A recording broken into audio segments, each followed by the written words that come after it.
Talking about guns like I ain't got none. What you think I sold them all? Dr. Dre. Welcome to another Canadian Computer Collector video. This week we're looking at the 2009 iMac. These iMacs are starting to get really cheap and in some cases even free, but are they any good? Is this actually a good workstation? Is this something that students might want to use? Is it good for gaming? You know, there's a lot of questions floating around in the air.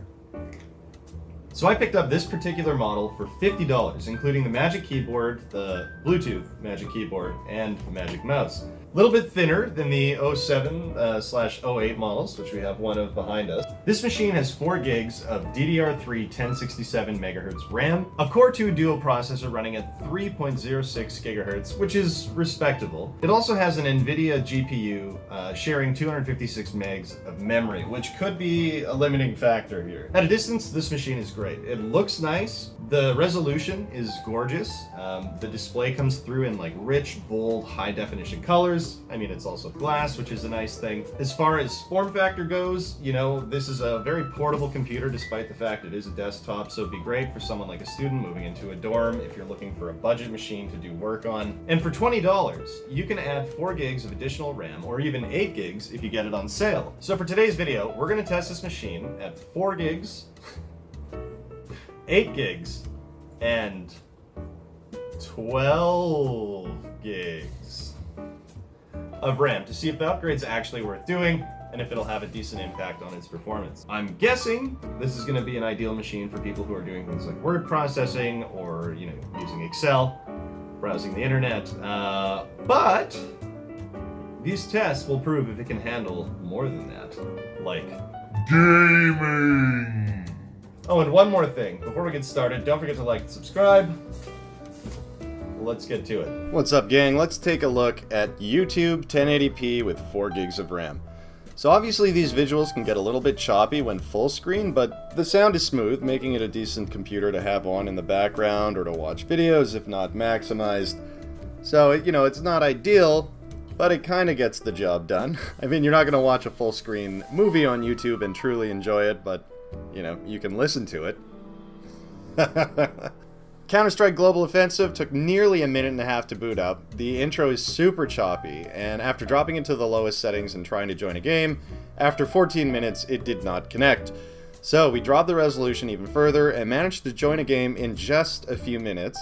It still looked awful though, and frames per second were in the single digits. I'm just gonna go ahead and call this unplayable. Boy, what a swan song for what Counter-Strike used to be. We used to be able to play that game on garbage computers. Granted, it also looked like garbage back then. Let me tell you, things have changed since 1.5.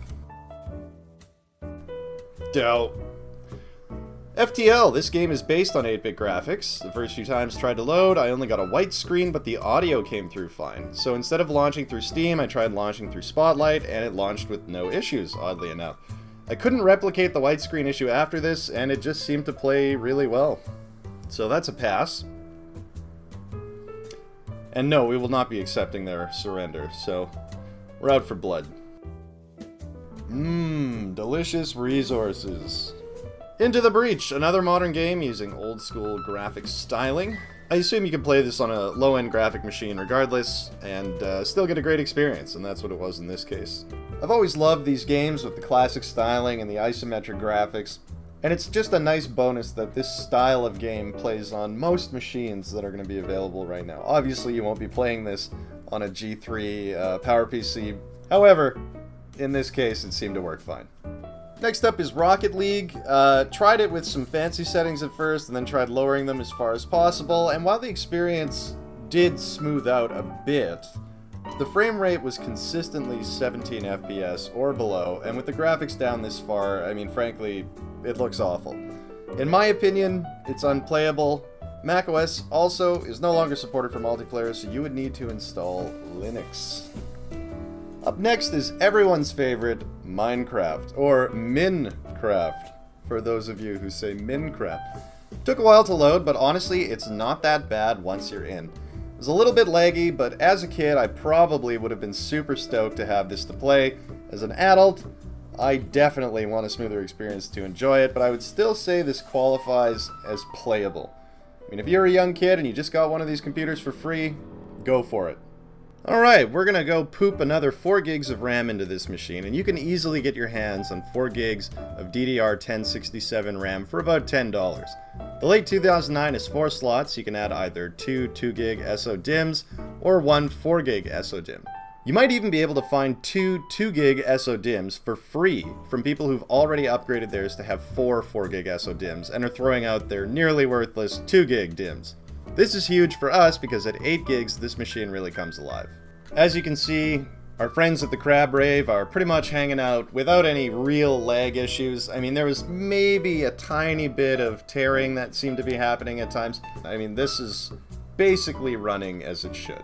Onward and upward, it's time to look at CSGO. The game now loads in exactly 1 minute, and it's tolerable. But the era of instant loads is eroding away, and wait times have crept back into modern games, as anyone who plays GTA Online will be able to tell you. The intro is still choppy and awful. Gameplay is still unplayable though. Single-digit frames per second no matter what resolution I tried. It's hard to tell if we're CPU bound here, but I suspect the 256 shared graphics card just isn't enough for CSGO. We'll see how 12 gigs pans out later. So I didn't record FTL or Into the Breach at 8 gigs, as they played so well at 4 gigs I felt like there wasn't really a reason to waste time on them. So instead, I added the magic, that is Goat Simulator. The load time's slow, and it looks like it's running at, 10 or 15 frames right now. In reality, this game is probably one that we're going to also call unplayable at this point, as it's pretty choppy. Hopping back over to Minecraft, at 8 gigs, the game loads a little bit better, and it plays a little bit better. So it's still a very playable experience, it just might not be ideal for someone who's used to playing it without any lag. With that said though, for the $10 to upgrade to 8 gigs of RAM, frankly, I think it's worth doing. It's going to improve the gameplay that much more, you have twice the amount of memory available. Obviously punching a squid is important to me, and with this much lag, I feel like I'm not getting the whole experience. Looking at Rocket League with 8 gigs of RAM, I'm still going to say this is 100% garbo. No matter how far I drop the quality and or the resolution, it's still pinning at 10 to 15 frames per second. I'm just going to go ahead and say, still not playable. You don't want to waste your time trying to make this work, at 8 gigs at least, because it's just not going to happen. That's about as useful as pouring water onto a grease fire. That's right, playing Rocket League with 8 gigs of RAM will in fact set your entire life on fire. Now is the time to add 4 more gigs to this machine! Wipe the sweat from my face, put the RAM right inside! So that was a little nod to a song I used to listen to in high school. Anywho, here we are at 12 gigs, so let's go check on those crabs for the last time. YouTube at 1080p with 12 gigs just runs flawlessly. This video looked crisp and gorgeous on the beautiful bright glass display. I have zero complaints about this right now. I think it's so fantastic, I might become a crab myself. I just want a taste of that high-res world they're living in. Just a simple taste. Just give me a taste. Alright gang, pour your 40 out for CSGO, because at 12 gigs, while we did get into the double-digit FPS range, we were only hitting like 10 to 15. Still, it was worth trying. On to Big Daddy Goat Simulator. Still dumb fun. Almost playable at 12 gigs of RAM, but really poor frame rate. So I'm going to go ahead and pass on this one. I don't think this is a game that this computer will ever run well. It might just be too new and too graphic intensive. I mean, when you look at what that goat does and all the trouble it gets into, I mean, I'm talking,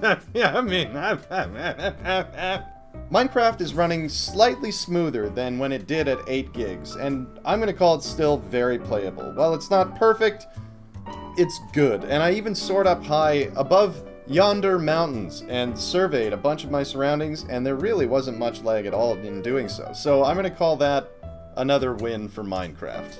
The most versatile game in the world.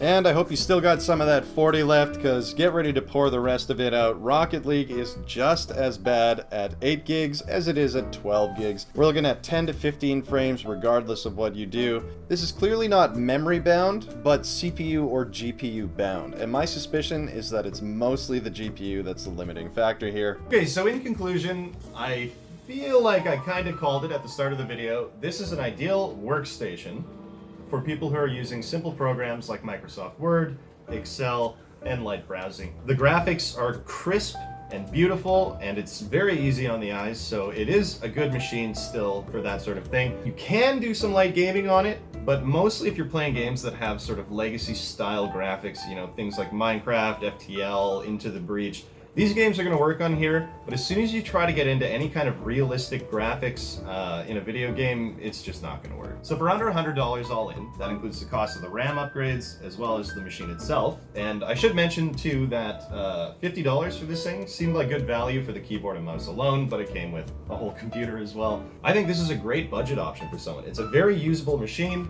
The operating system is still supported, running High Sierra. I would suggest this machine to anyone with a light use case. It's going to be perfect for doing things like most homework, provided you don't, work on CAD.